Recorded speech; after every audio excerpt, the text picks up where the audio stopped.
Welcome to the channel. If epic sci-fi stories are your thing, you've just found your new home. Subscribe, like, and share the adventure. The first thing Captain Maya Knox noticed about the Valerian peace delegation wasn't their crystalline skin or their 4 arms. It was how they flinched when she laughed. The sound echoed through the pristine diplomatic chamber aboard the neutral station orbiting dead Earth, where humanity's survivors had come to sign the treaty that would end the war that had already ended everything. Maya's laugh had been bitter, sharp-edged with the kind of humor that only came from watching your entire species reduced to scattered fleets and refugee ships. "You find our terms amusing, Captain?" Ambassador Thane asked, his voice carrying the musical quality all Valerians possessed, like wind chimes in a gentle breeze. His primary hands remained folded while his secondary arms gestured at the holographic documents floating between them. "Not amusing," Maya said, settling back in her chair with a casualness that made the entire Valerian delegation shift uncomfortably. "Predictable. You're offering us 3 agricultural worlds in the Outer Rim, protection under Valerian law, and integration into your society. Very generous for a species you just finished exterminating." The silence that followed stretched like a held breath. Through the viewport behind the Valerian delegation, Earth hung like a burned coal, its atmosphere still churning with the radioactive storms that had raged for 6 months since the final bombardment. 3 billion humans reduced to ash. The cradle of humanity turned into a tomb. "We seek to make amends," Thane said carefully. "The war was ... regrettable." Maya laughed again, and this time every Valerian in the room actually took a step back. The sound wasn't just bitter, now it carried something else, something that made their crystalline skin shimmer with what she'd learned to recognize as fear. "Regrettable," she repeated, tasting the word. "You know what's regrettable, Ambassador? That you don't understand what you've actually done." She stood, and the motion was fluid, predatory in a way that made the guards' hands drift toward their weapons. The Valerians had studied human anatomy, had cataloged human capabilities during the war. They knew humans were persistence hunters, knew about their endurance and adaptability. What they hadn't understood was what happened to persistence hunters when you took away everything they had to lose. "The war is over," Thane said, his voice carefully modulated to project calm authority. "Your fleets are scattered, your homeworld is dead. We offer peace." "The war is over," Maya agreed, moving to the viewport to stare at the corpse of Earth. "But you're right about one thing, you don't understand humans at all." She turned back to face them, and something in her expression made the ambassador's secondary arms curl protectively against his torso. "You think this is about vengeance, about the 3 billion you killed. But that's not what makes humans dangerous, Ambassador." The room had gone completely still. Even the soft hum of the station's life support seemed muted. "What makes humans dangerous is what we do after we've lost everything. Every great bond starts with a single moment of courage. HFY Chronicle Stories is just beginning, and your support matters. If you love emotional sci-fi tales, forbidden connections, and stories that stay with you, hit subscribe. It's free, and it helps us bring more stories from the stars to you." Maya walked back to the table, her footsteps the only sound in the chamber. When she reached for the treaty documents, half the Valerian delegation tensed as if she might attack. Instead, she picked up the stylus and signed her name with deliberate precision. "Captain Knox," Thane said, confusion coloring his musical voice. "You accept our terms?" Maya set down the stylus and smiled an expression that somehow conveyed more menace than her laughter had. "Oh, Ambassador, I accept your terms completely. We'll take your 3 worlds. We'll integrate into your society. We'll follow your laws." She paused, letting the weight of her words settle. "But you still don't understand what you've done. You didn't just kill 3 billion humans, Ambassador. You created something much worse." The Valerian delegation exchanged glances, their crystalline features reflecting the chamber's lights like fractured rainbows. You created 3 billion ghosts, Maya said softly. And every human who survived is carrying them. Commander Jake Rivers had been dead for 7 minutes. That's what the medical readout said when they pulled him from the wreckage of the transport ship that had tried to evacuate the children from New Geneva. 7 minutes of clinical death before the Valyrian medics managed to restart his heart with their crystalline healing technology. 7 minutes of nothing, followed by the worst awakening of his life. The children were gone. All 200 of them. Now, 6 months later, he stood in the observation deck of the human settlement ship Perseverance, watching their new home grow larger in the viewport. Kepler 442b, the Valyrians called it. The humans had already started calling it Haven, though Jake wondered if that name would stick once they realized what they were actually planning to do there. "Beautiful world," said Dr. Lisa Park, joining him at the viewport. Her voice carried the careful neutrality that had become common among the survivors, the tone of people who had learned to speak around the ghosts that followed them everywhere. The planet below was beautiful. Azure oceans, emerald continents, white swirls of clouds that reminded Jake painfully of Earth before the burning. The Valyrians had chosen well. It was almost like giving them a replacement for what they'd lost. "The atmospheric readings are perfect," Lisa continued, pulling up her data pad. 0.97 Earth gravity, 21% oxygen, vast freshwater reserves. The Valyrians have outdone themselves. Jake nodded absently, his attention caught by something else. 3 other ships were descending toward the planet's surface, sleek, crystalline vessels that caught the system's binary sunlight and threw it back in rainbow fragments. Valyrian observer ships, there to monitor humanity's integration into galactic society. "Dr. Park," Jake said carefully, "how many of our people do you estimate are exhibiting the symptoms?" Lisa's datapad trembled slightly in her grip. They'd been documenting it for months now, the changes that were happening to the survivors. The way Sarah Cole could go 3 days without sleep and show no fatigue. How Mike Turner had lifted a 2-ton piece of debris off a trapped child using nothing but adrenaline and rage. The way entire families would sometimes move with perfect synchronization, as if they were sharing thoughts. "All of them," Lisa whispered. "Every single survivor is showing some level of enhancement. The Valyrian medical scans confirm it. Our neural activity has increased by an average of 30% since Earth's destruction. Our physical capabilities are testing beyond baseline human parameters." Jake turned from the viewport to study her face. Dr. Lisa Park had been a pediatric psychologist before the war, specializing in trauma therapy. Now she was humanity's chief medical officer, trying to understand what they were becoming. "And you still think it's just psychological adaptation to trauma?" Lisa was quiet for a long moment. "No," she admitted. "I think we're evolving, faster than should be possible." The Perseverance shuddered slightly as it entered Haven's atmosphere. Around them, families gathered their few possessions and prepared for planetfall. Children who laughed too rarely pressed their faces to viewports. Adults who held each other just a little too tightly whispered about new beginnings. None of them looked like victims anymore. There was something else in their eyes now, something that had been growing during the long months of travel between the stars. Something that made Jake think of wolves who had learned to hunt in larger packs. "Dr. Park," he said, "what do you think Captain Knox meant when she told the Valyrians they'd created something worse than vengeance?" Lisa looked down at her datapad, scrolling through readings that shouldn't have been possible. Heart rates that stayed stable under impossible stress. Brain scans showing neural pathways that seemed to burn brighter every day. Blood work indicating cellular regeneration that bordered on the miraculous. "I think," she said slowly, "she meant that grief isn't just an emotion. For humans, it's a catalyst."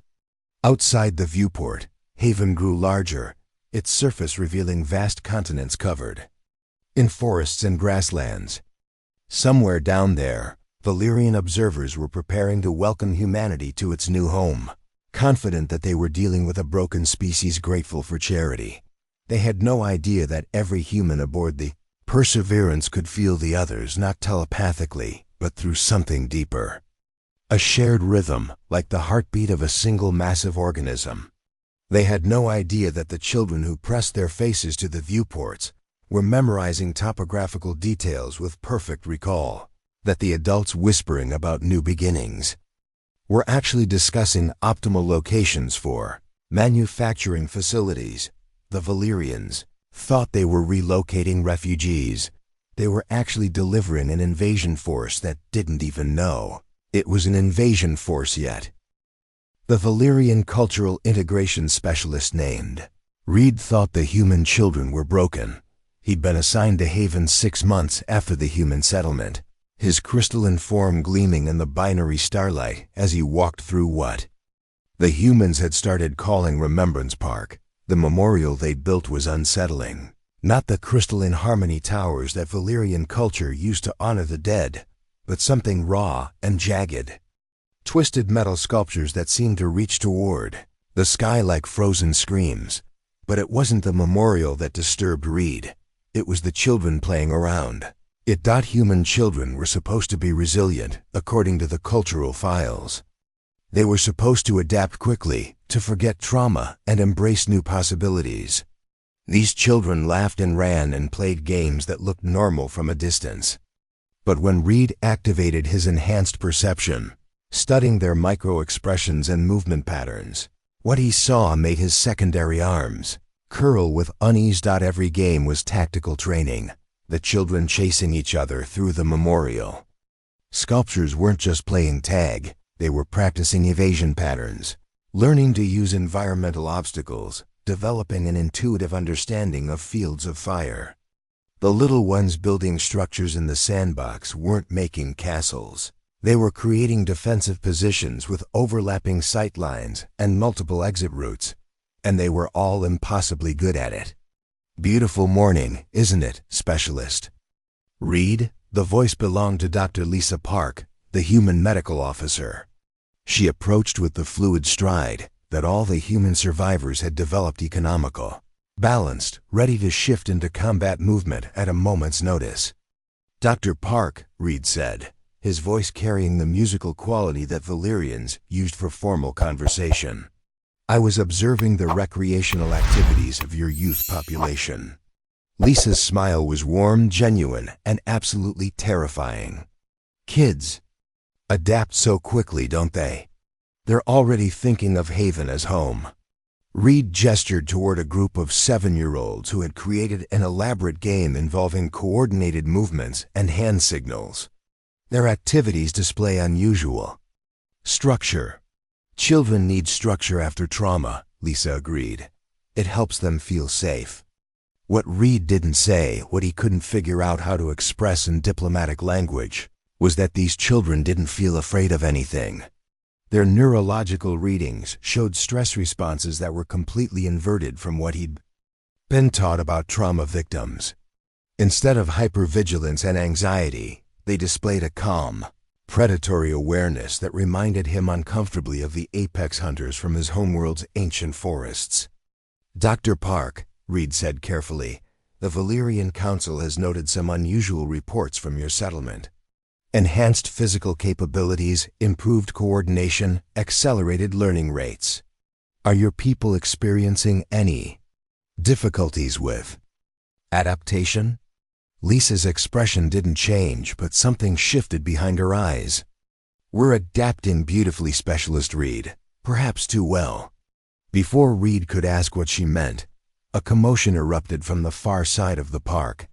A group of teenage humans had been working on what appeared to be a simple construction project, a playground structure for the younger children. But Reed's enhanced vision caught details that made his crystalline skin shimmer with alarm. The teenagers were moving with perfect synchronization, no verbal communication required. They were assembling the playground using techniques that shouldn't have been possible with the basic tools they'd been provided. And the structure itself, while it looked like innocent playground equipment, would function perfectly as a communications relay and observation post. Dr. Park, Reed said, his musical voice tight with growing concern. How are your people accomplishing these construction feats? Our resource allocation doesn't include advanced engineering equipment. Lisa followed his gaze to the teenagers, who had just completed a complex joint assembly process that should have required precision machinery. Humans have always been good with their hands. Specialist Reed, give us basic tools and enough motivation, and we can build anything.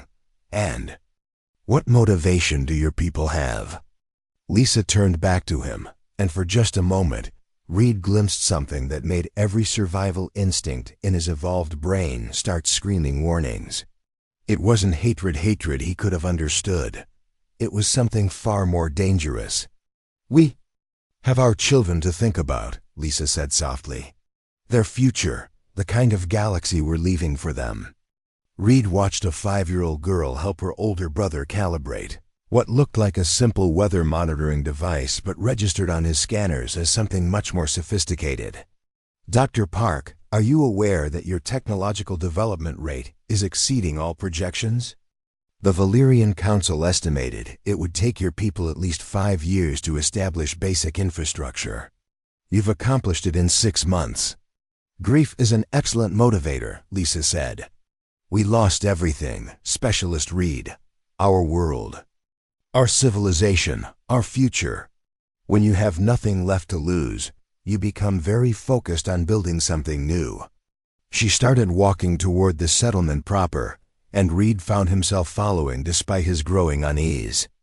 Around them, humans went about their daily activities with an efficiency that bordered on the unsettling.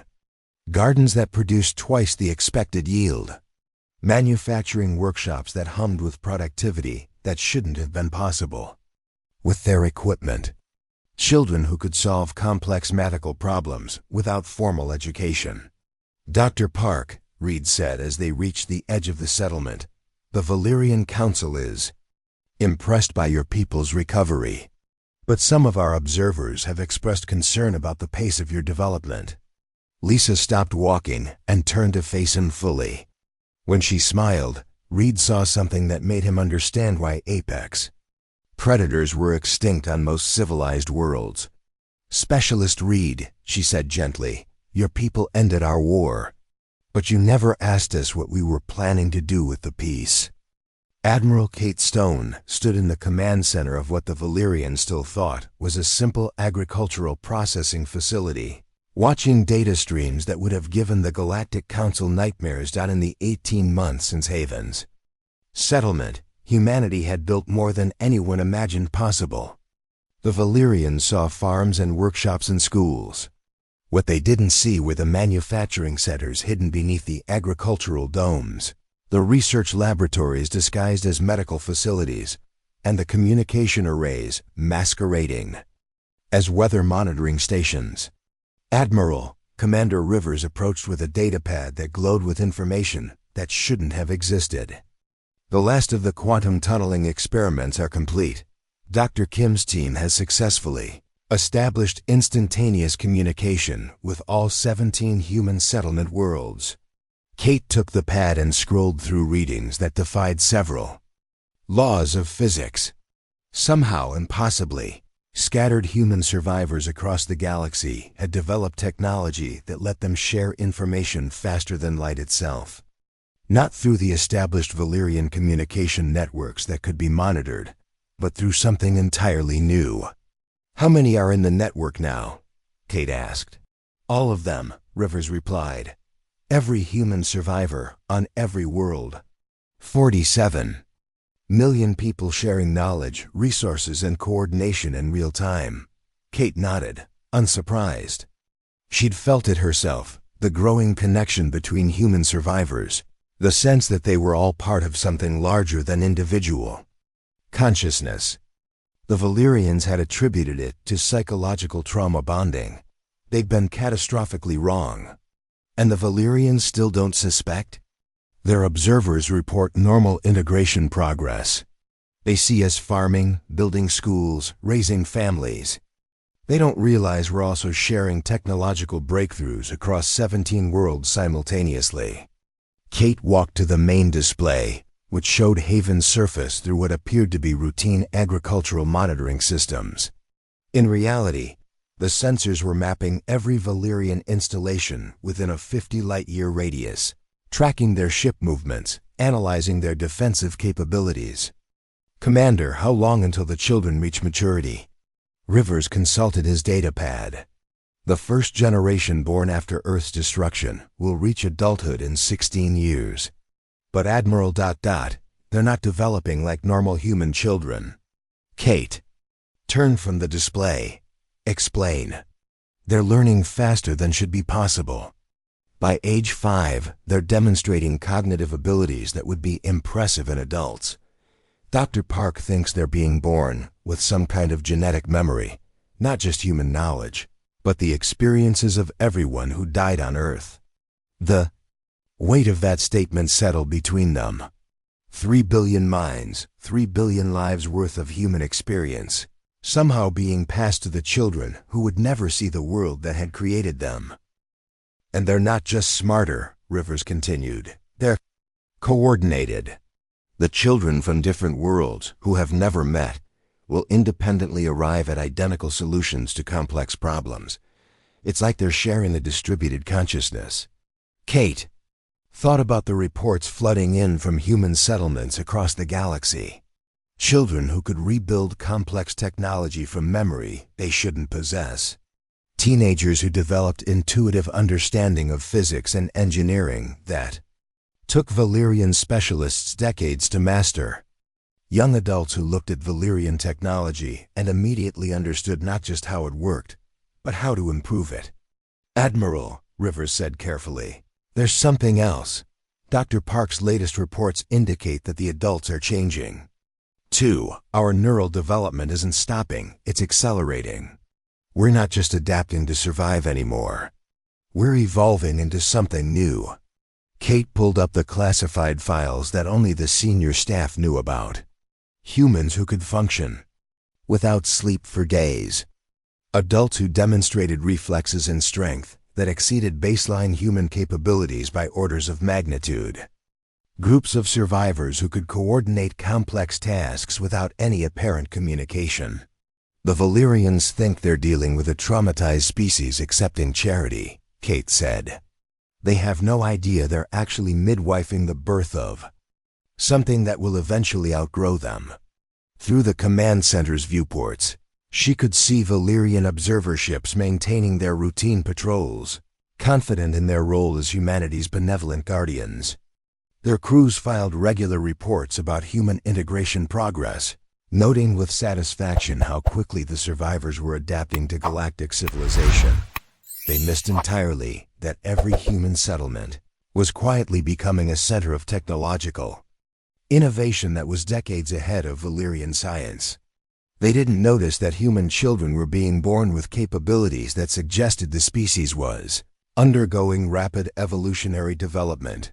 They couldn't detect the quantum communication network that linked every human survivor into a collective intelligence that was growing stronger every day. "Commander," Kate said, "what do you think Captain Knox meant when she told the Valyrians they'd created something worse than vengeance?" Rivers was quiet for a moment, considering the question while data streams flowed around them, showing the impossible progress of human civilization reborn. "I think she meant that vengeance would have been finite," he said finally. "It would have burned out eventually. But what they actually created was evolution under pressure. And evolution doesn't stop, Admiral. It just keeps going until it finds something that works." Kate looked out at the peaceful settlement where human children played games that were actually tactical training exercises, where adults tended gardens that were actually resource generation facilities, where families gathered in homes that doubled as research laboratories. "And what works," she said softly, "is survival at any cost." 25 years after the treaty, Ambassador Thane finally understood what Captain Knox had meant about ghosts. He stood in the observation deck of the Valyrian flagship Harmony, watching the human fleet that had just translated into normal space around the Valyrian homeworld. 300 ships, sleek and deadly, using technology that shouldn't have existed. Behind him, the Galactic Council's emergency session had dissolved into chaos as species after species realized that everything they thought they knew about humanity had been catastrophically wrong. "Ambassador," his aide whispered, "secondary." Arms trembling with barely contained panic, the human vessels are not responding to communication attempts. "Our defense fleet is ... inadequate." Thane continued staring at the human ships, marveling at their design. They looked nothing like Valyrian technology, where Valyrian ships were crystalline and harmonious. These were organic curves and flowing lines, as if they'd been grown rather than built.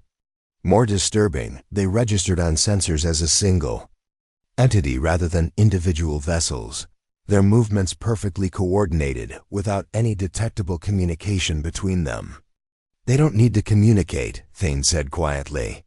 "Look at the formation patterns. They're moving like a school of fish, like a flock of birds, individual components of a single organism."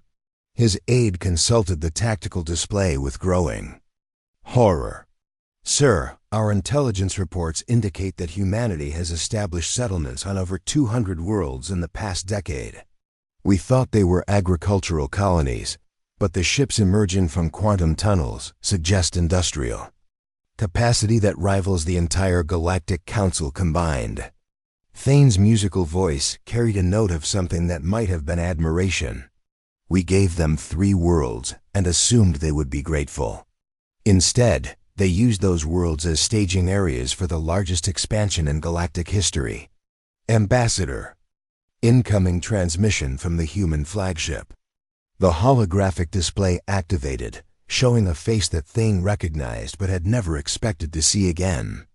Captain Maya Knox looked exactly as she had 25 years ago during the treaty signing, but her eyes held something that made Thane's crystalline skin shimmer with evolutionary fear. "Hello, Ambassador," Maya said, her voice carrying the same casual tone she'd used when signing humanity's surrender. "I thought it was time we had another conversation." "Captain Knox," Thane managed, his diplomatic training finally asserting itself. "This is ... unexpected. The Galactic Council was not informed of any human fleet movements."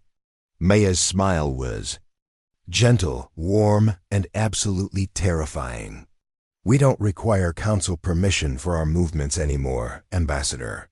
That was part of the treaty you offered us, full integration into galactic society. We've integrated beautifully." Behind her, Thane could see the bridge of her ship, and what he observed made his secondary arms curl protectively against his torso.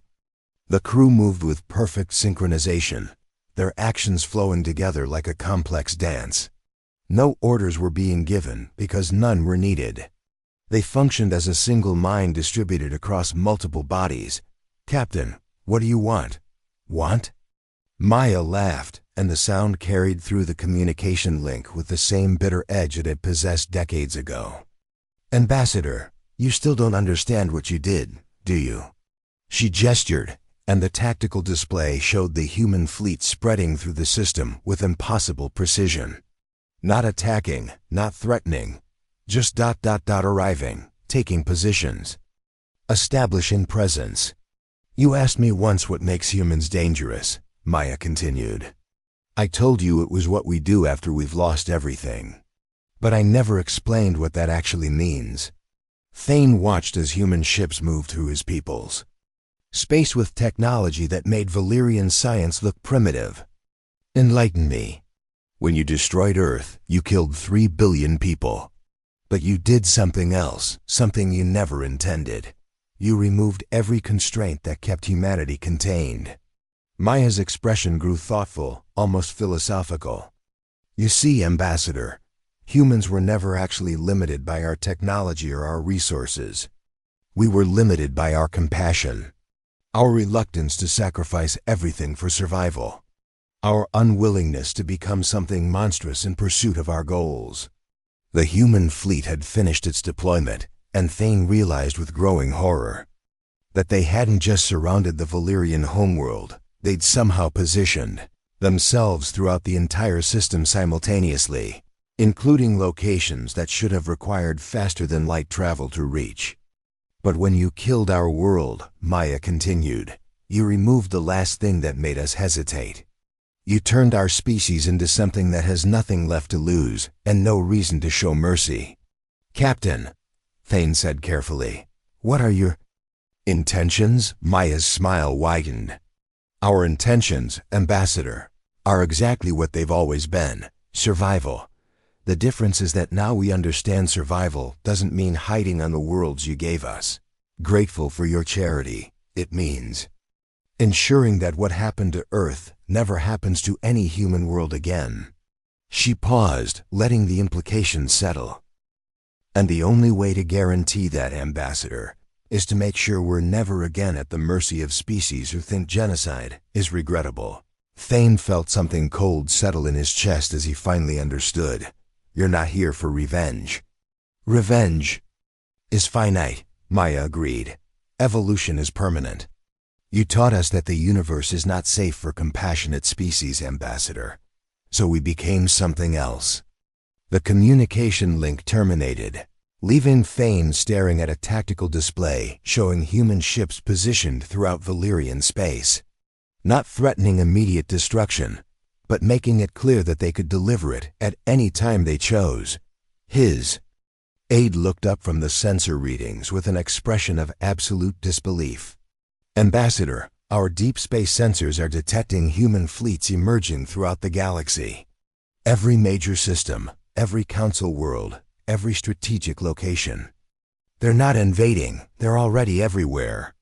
Thane understood, finally, what Captain Knox had meant about ghosts.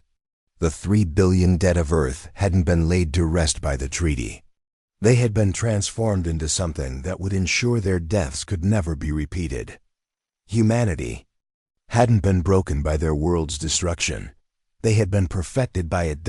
And now the rest of the galaxy would learn what humans became when they stopped being human and started being something better suited for survival among the stars.